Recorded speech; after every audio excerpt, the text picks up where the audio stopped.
The moment the officer's spit landed on his face, the room exploded with laughter. It was a humid Tuesday morning in the city of Blue Ridge, North Carolina, and inside Precinct 12, the air conditioning buzzed faintly above the low chatter of officers sipping coffee, shuffling paperwork, and trading sarcastic remarks. No one noticed the tall black man who stepped quietly through the side entrance. He wore a faded plaid shirt, scuffed sneakers, and a baseball cap pulled low over his brow. He looked like any man off the street. And that was exactly the point. Richard Nelson, recently appointed chief of police, had spent over 2 decades in law enforcement, leading narcotics units, coordinating federal task forces, and dismantling systemic corruption. But today, he walked into his new precinct not with a press release or a fanfare, but with silence. He wanted to see the department before it saw him. Unfiltered, unmasked. "Hey, you lost?" A voice barked from across the room. A white officer, cocky and square-jawed, strode over with a swagger that reeked of unchecked arrogance. His name tag read Daniels. "This is not a shelter," Daniels sneered. "You do not belong here." Richard stayed silent. Daniels stepped closer, close enough for the coffee on his breath to mix with contempt. Then came the moment. Without hesitation, the officer spat in Richard's face. The room howled with laughter. One officer banged a file on the desk and shouted, "Taught him quick, huh?" Richard slowly reached into his back pocket, pulled out a handkerchief, and wiped his cheek. His eyes, calm and steady, locked onto Daniels. He said just one thing. "Are you sure about that?" Then, without another word, he turned and walked down the hallway. Nobody laughed after that. They would soon learn who he really was. Richard Nelson had read the internal reviews before stepping into this place. The misconduct reports, the unanswered complaints, the unusually high turnover rate among black officers. But reading about a storm and standing in the middle of it, those were 2 different things. Blue Ridge Precinct 12 had a glossy reputation on paper, decorated officers, low crime stats, even a few awards for community policing. But beneath the surface, Richard could feel it already, a quiet infection rotting the culture from within. He walked the halls slowly, silently. The stench of stale coffee, the buzz of fluorescent lights, the low hum of hushed voices from behind glass office doors. He watched officers roll their eyes when civilians called in. He saw the way younger recruits followed Daniels like disciples. And he saw the way others, especially the few minority staff, kept their heads down, eyes averted, doing their jobs with robotic quiet. This was not a station. It was a kingdom, and Daniels ruled it with smug confidence. At a vending machine, Richard noticed a black female officer quietly being spoken over by a white sergeant. She nodded, didn't push back, and left with a sigh. In the break room, 2 officers mocked at diversity training video paused on the screen, calling it woke garbage. No one corrected them. Respect was not given here. It was hoarded and weaponized. Richard's heart ached, but it didn't tremble. He had seen this before, in different uniforms and different buildings, always the same pattern. The problem was never just one man. It was the silence around him, the shrug, the laugh, the turning of the head. That was why he came undercover. He did not want their rehearsed smiles and formal handshakes. He wanted to see their real faces. And now, after just one morning, he had seen enough. The rot was deeper than he feared, but he had not come to observe it. He had come to burn it out. It happened by the coffee station, near the faded bulletin board cluttered with outdated flyers and forgotten announcements. Richard had been standing there, quietly watching, blending in with the routine chaos of the precinct. He was reading a community notice when it happened. "Hey you, this ain't a soup kitchen," came the voice, loud and sharp like a slap. Richard turned slowly. Officer Daniels was walking toward him, cup of coffee in one hand, swagger in his step. The same Daniels who had once been investigated for excessive force, twice, and still promoted. He had no idea who he was speaking to, and he did not care. "Lost your way, buddy? Because unless you're here to mop the floor or shine my boots, you've got no business back here." Richard stayed still. Daniels stepped closer, his voice rising, his smirk widening. A few other officers leaned back in their chairs to watch. One even chuckled. Another took out his phone, recording, perhaps, but no one intervened. "Let me guess," Daniels continued, circling him like a predator sizing up weak prey. "Looking for a handout? Maybe a ride somewhere? We're all full up on charity today. Try downtown." Richard's eyes narrowed slightly, not with anger, but with focus. Calm, controlled. He opened his mouth to speak. Daniels interrupted. Then it happened. Without warning, without hesitation, Daniels spit right into Richard's face. The room gasped, then laughed. The officers watching burst into loud, brutal amusement. One even clapped. Daniels stood tall, proud of the spectacle he had created. Richard's breath caught for a second. Not because of the spit, but because of what it represented. Years. Generations. The unspoken belief that a black man, dressed plain and unknown, was beneath them. He slowly reached into his pocket, pulled out a clean white handkerchief, wiped his face. His hands did not shake. His eyes did not flinch. He looked at Daniels and asked softly, "Is this how you treat everyone who walks through these doors?" Daniels laughed. "Only the ones who don't belong here." Richard stepped back. And in that moment, the tide of this story began to turn. The intercom crackled to life. All personnel report to the main briefing room. 5 minutes. Officers stretched, groaned, and grabbed their half-finished coffee cups. The morning had already been entertaining for them. Most were still grinning from Daniel's little show. One joked, "Hope the chief's late. I need time to finish this donut." Another said, "I bet the new guy's just another politician with a badge." No one expected the man they had just mocked to reappear. Richard Nelson stood behind the side entrance door of the room, listening. He adjusted his collar, took a quiet breath, and stepped forward. Inside the briefing room, chatter filled the air, jokes, inside comments, banner. Officer Daniels leaned back against the wall, legs crossed, arms folded, still riding high on what he thought was a small morning victory. Captain Harris stood at the podium, clearing his throat. "All right, settle down. Listen up." The noise slowly died. "As you all know, Chief Caldwell retired last month. And today, we welcome our new police chief, someone with 20 years in the field, a track record of real reform, and a clear vision for this department." He paused. "I'd like to introduce Chief Richard Nelson." The door opened, and in stepped the man they had laughed at. The man Daniels had spat on. The same man now wearing a neatly pressed shirt and a calm, unreadable expression. His stride was quiet, controlled, powerful. The room froze. Mouths opened, but no sound followed. Faces flushed. Coffee cups were forgotten in midair. Daniels stood bolt upright, his face drained of color. Richard walked slowly to the front of the room. No anger, no smirk, no rush. Just silence following each of his steps. He placed a folder on the podium. Then, he looked up, and in one quiet sentence, he detonated the illusion of safety in that room. "Good morning," he said clearly. "My name is Richard Nelson, and as of this moment, I am your new chief of police." Every eye locked on him, and no one, not a single officer in that room, was laughing anymore. Richard let the silence linger like smoke in a sealed room. He looked out at the crowd, officers still wide-eyed, some shifting uncomfortably in their seats, others refusing to meet his gaze. And then there was Daniels, stiff as a statue, trying to hide the panic behind a crooked smirk that no longer fit. Richard placed both hands on the podium, his voice steady, measured, and piercing.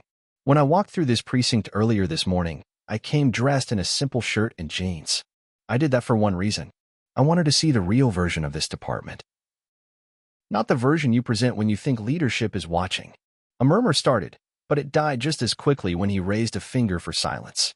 What I saw was not just disappointing. It was dangerous. You could hear a pin drop. Disrespect. Mockery. An officer who spit in the face of a man he assumed was beneath him, and others who laughed and watched it happen. Richard's voice lowered, controlled, razor sharp. "I was not angry that you disrespected me. I was disturbed that you did it so easily, so casually, because you believed the man in front of you did not matter." He paused, letting it sink in. "That tells me all I need to know about what happens when no one is looking. About how you treat the vulnerable, the poor, the black, the addicts, the broken, the voiceless." Richard stepped away from the podium and walked slowly toward the group. His voice never raised, but it grew heavier. "This culture ends today." Some officers sat straighter. A few looked down in shame. If you are here to serve and protect, then act like it. If you are here to bully and belittle, then you have no place in this department. He locked eyes with Daniels. No place at all. The air thickened as Richard took another step forward. All eyes followed him, no longer just as a stranger, but as the man who now held the badge of ultimate authority in that room. Daniels, who had moments ago spat with pride, now looked like a man struggling to stay upright under invisible weight. "Officer Daniels," Richard said clearly. Daniels jerked slightly, like he hoped not to be addressed by name. The room tensed. "You represent everything that needs to be rebuilt in this department." Daniels tried to open his mouth, tried to speak, but his voice barely crawled out. "Chief, I didn't know." "That is exactly the problem," Richard replied, his voice sharp, slicing through the room like a gavel. "You did not know because you did not care to know." He stepped even closer, standing face to face with the man who had laughed as he degraded another human being, who had laughed in the face of his new chief. "You thought I was a nobody," Richard continued. "You judged me by the color of my skin and the wear on my shoes. You mocked me in front of your peers, not for a moment of weakness, but for the satisfaction of dominance."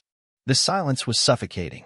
"Let me be crystal clear to everyone in this room," Richard said, turning slightly to address the others. "The badge you wear does not give you power. It gives you responsibility. And you abuse that." Daniels looked to Captain Harris, as if begging for backup. But Harris didn't move. "As of this moment," Richard said, eyes back on Daniels, "you are suspended pending an immediate internal investigation. And should those prior complaints in your file confirm what I suspect, you will never wear this uniform again." Gasps cut through the room. Daniels looked stunned. His pride shattered. His hands fell to his sides, and he took a shaky step back. Richard stood tall. "This is not revenge. This is a standard. One that starts today."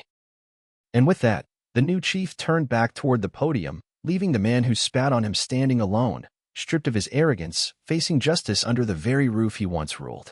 You could have heard a pin drop. The moment Richard returned to the podium, the room remained frozen in disbelief. Not a voice, not a cough, not even the rustle of a chair. Every officer, every ranking sergeant, even the coffee mugs in their hands, felt suddenly out of place, as if they had just woken up from a collective delusion. The man they had laughed at, the man they had mocked, the man who had just taken control of their futures was their new chief. Richard scanned the room again, slowly and deliberately. This time, the energy was different. No smug glances, no careless posture, just shame, nervousness, and silent reflection. "I want you to remember this moment," Richard said, voice calmer now, but firm as ever. "Not because a man got suspended, not because you got surprised, but because today, the mirror was held up to this department, and some of you saw who you really are." A few officers shifted in their seats.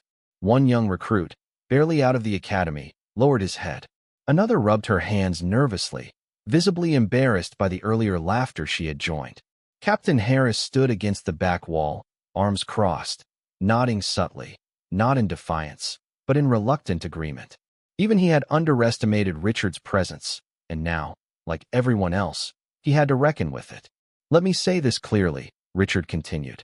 "If you carry hate or arrogance behind that badge, if you think uniforms give you superiority instead of service, your days here are numbered. I will not build this house on rot."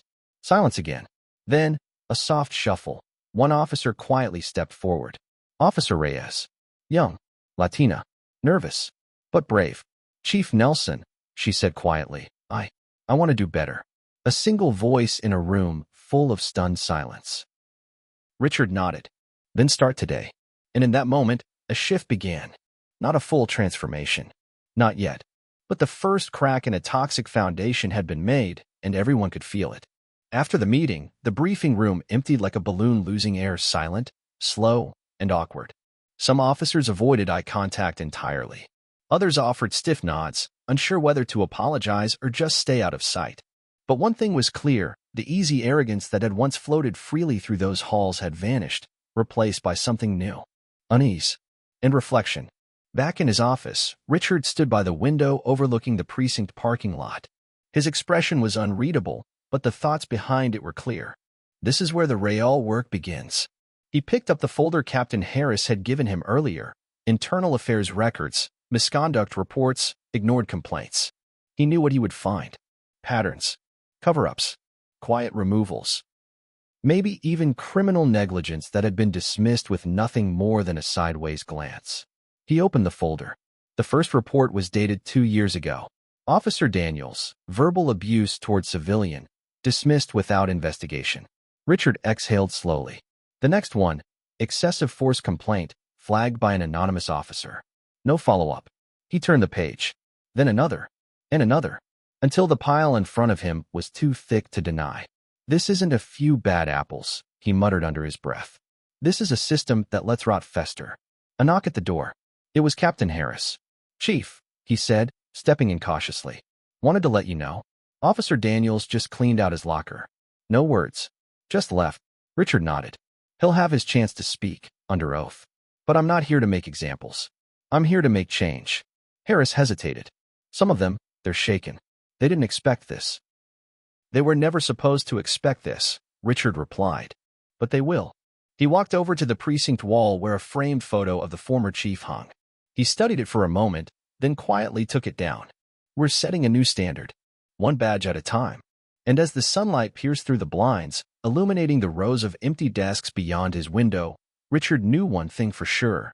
Day one had ended. Day two would be even harder. But it would be honest. By Wednesday morning, word had already leaked. It started small, just a local blog post titled, Blue Ridge Police Chief Suspends Officer Hours After Taking Office. Then a tweet from someone in the room, New chief just wrecked half the squad. Respect. But by noon, the story was everywhere. Black man spat on by officer. Turns out he's the new police chief. It hit every local outlet and then climbed to national headlines like fire on dry brush. News vans parked outside the station. Reporters swarmed civilians near the precinct for quotes. What do you think about Chief Richard Nelson? Did you know about the culture in this department? Inside the station, the pressure was thick enough to taste. Richard walked the halls with a quiet presence. He spoke to every officer he passed. Some responded respectfully, others with nervous glances. But all of them knew now. This was not the kind of chief who shook hands and vanished behind an office door. In a small diner across town, locals watched the interview play on television. Finally, an older black man muttered. Somebody stood up to them. That Daniels guy deserved to be fired years ago, said a waitress drying her hands on her apron. He pulled my cousin over just for driving too slow. The buzz wasn't just in media or within the force, it was everywhere. The people of Blue Ridge, many of whom had grown used to silence, were watching again, and they were beginning to speak. By Thursday, the mayor called. I've got council members asking if you're planning more shakeups, he said, his voice half concerned, half intrigued. Richard smiled faintly. Tell them I'm not shaking anything. Pause. I'm just cleaning. And the message was clear. Cleaning house did not mean chaos. It meant rebuilding. And if people were finally watching, then it was time to show them what real leadership looked like. Because respect did not begin with a badge. It began with truth. By Friday, not everyone was clapping. In the locker room, tension hung thick like mildew. Some officers grumbled under their breath, others avoided eye contact with Richard altogether. A few even whispered old slogans about real cops being under attack. And then there were those like Officer Grady, middle-aged, veteran, worn boots and worn beliefs. He slammed his locker shut and muttered just loud enough. What happened to backing your brothers? Huh? Now we're snitching on each other for being rude? Another officer nodded. It's like we're in boot camp again. Nobody can breathe without asking permission. Richard knew this would come. He had not expected applause from everyone. What he had expected, what he counted on, was pushback from those most threatened by accountability. The following morning, he received an anonymous note in his office mailbox. You don't belong here. We'll make sure of it. Richard read it twice. Calm. Cold. Then folded it neatly and placed it in a folder labeled, Resistant Culture. Not fear. Just evidence. Later that day, he held a closed-door meeting with Captain Harris and Internal Affairs. We need eyes everywhere, he said. Body cam compliance. Complaint audits. I want a culture map by division. But Chief, Harris hesitated, that's going to expose a lot. Richard looked him in the eye. That's the point. He knew departments did not change from the top down, they changed from the inside out. One shift, one officer, one rule at a time. But first, the rot had to be exposed. Meanwhile, on patrol, Officer Reyes, the same young recruit who had spoken up earlier, texted Richard. Saw Grady rip off his body cam before stopping 2 kids. Report coming tonight. Richard smiled faintly. Not everyone was resisting. Some were rising. And that was all he needed. Because change had never been about everyone clapping. It had always been about the few who stood up, when it would have been easier to stay silent. Within 2 weeks, the precinct was no longer on autopilot. Mandatory trainings were rolled out on de-escalation, ethics, and implicit bias. Officers grumbled at first, but attendance was non-negotiable. Richard made it clear during a staff meeting. You will show up. You will engage. Or you will hand in your badge. The message was not just spoken. It was enforced. Officer Grady, suspended for failure to report misconduct. 2 others, written up for verbal abuse caught on body cam. The rest, watching very carefully. But this was not a witch hunt. It was a rebirth. Richard also created a space for growth. Weekly roundtable sessions. Open-door policy. One-on-one conversations. Not to interrogate, but to listen. Some surprised him. Sergeant Lyle, a 15-year veteran, stopped by after hours. I want to talk, he said. About how I've led my team. About how I can lead better. Richard nodded. That's where change starts. Lyle paused. Truth is, I used to think all this was noise. But after what happened, after seeing Daniel spit on you, it hit me. We were never asked to lead with character. Just control. Other officers began speaking up. Younger ones. Ones who had quietly followed old habits just to fit in. Now, they were choosing to step out of the silence.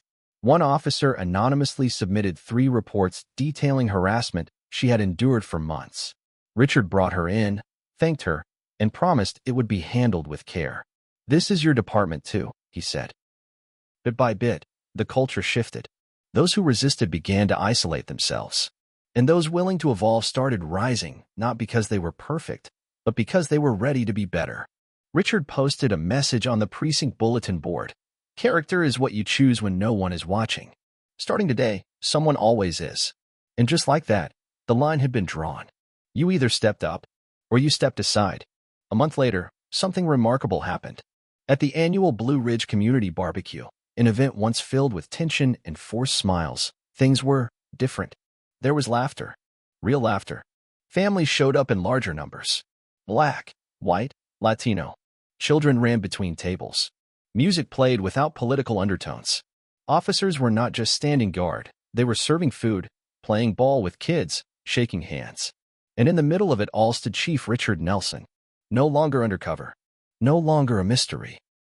Now, fully visible and undeniably respected. One woman approached him slowly. Middle-aged. Wore a nurse's badge. Her voice trembled. You're the new chief, right? He nodded. My son. He was roughed up by an officer here 2 years ago. We filed a complaint. Nothing ever happened. She paused. I gave up on this place. But now, people are talking. I just wanted to say thank you. Richard smiled, humbled. I did not come here to be thanked, he said. I came here to rebuild what should never have been broken. The woman nodded again, this time with tears in her eyes. Just don't stop. Nearby, a group of teens gathered around Officer Reyes, who was once hesitant to speak out. She was teaching them how the fingerprint scanner worked. One of the boys asked, are cops really changing, or just pretending again? Reyes looked up and pointed toward Richard. You see that man? He made it so we cannot pretend anymore. At that moment, the local news crew approached Richard for a comment. The same news station that once ran stories about the precinct scandals now asked, what has changed? Richard glanced around at the smiles, the calm, the trust slowly stitching itself back into this community. What changed, he repeated. We started listening. We started cleaning house. And we remembered who we work for, this city. These people. The camera light blinked red, recording every word. And just like that, the narrative around Blue Ridge began to shift from disgrace to redemption, from mistrust to something beginning to look like hope. Not everyone was ready to accept the change. Least of all, Officer Daniels. Suspended, isolated, stripped of the smug confidence he once wore like armor. And now desperate, he sat in his small apartment, watching the news segment. Richard Nelson shaking hands with children, earning praise, becoming the face of reform. Daniel's jaw clenched. That should have been me, he muttered. The next day, he arrived at the precinct unannounced, marched straight to internal affairs. In his hand, an envelope. Claims, complaints, old photos, weak accusations built from scraps and spite. He slammed it on the desk. I want to file an official complaint against Chief Nelson. Abuse of power, targeted suspension, political agenda. The officer behind the desk raised an eyebrow. We already investigated. Twice. You know that. Daniel's voice cracked. Then investigate again. I've served here longer than him. You people are throwing away decades for a guy who walked in and humiliated me. But the officer said nothing. just stared back. And in that silence, Daniels heard it loud and clear. No one was buying it anymore. The culture had shifted, and he was no longer in control. Later that afternoon, Richard was handed Daniels' complaint by his assistant. He flipped through it, his expression unreadable, then calmly handed it back. "Let him speak," he said. "Let the truth stand taller."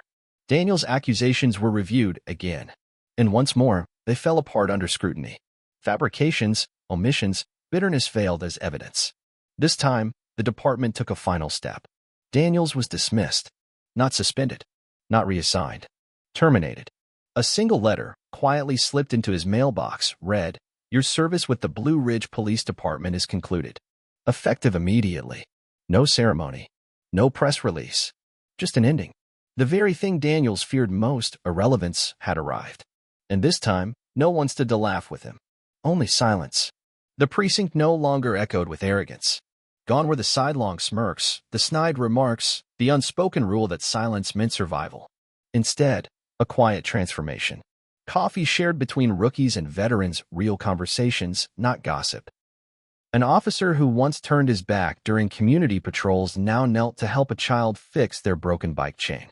And Chief Richard Nelson? He no longer walked those halls as the new guy. He walked them as a leader who had earned every stare of respect. The department bulletin board was now filled not with old jokes, but flyers, youth programs, neighborhood events, restorative justice meetings. They called it the Nelson Effect. But Richard waved the name off with a smile. "It's not about me," he would say. "It's about how far we've come, and how much further we're willing to go." 1 year after the Daniels incident, Richard stood outside the precinct during a community barbecue. A little girl ran up to him, saluted, and shouted, "Chief." He chuckled and knelt beside her. "What's your name?" "Hope," she said with a shy grin. Hope. That was the word whispered through the crowd that day. Not just for the department, but for the town of Blue Ridge. For every officer who chose to grow. For every citizen who dared to trust again. Richard stood beside the grill, flipping burgers in a crisp white shirt, his badge catching the light, not as a symbol of power, but of service. He looked around and smiled. This is what change looks like. If this story inspired you, share it. Talk about it. Because real change begins with one brave step. Drop your thoughts below. And do not forget to subscribe for more powerful stories that challenge injustice and celebrate human dignity. Because the world needs more Chief Nelsons. Your voice matters. Let it be heard.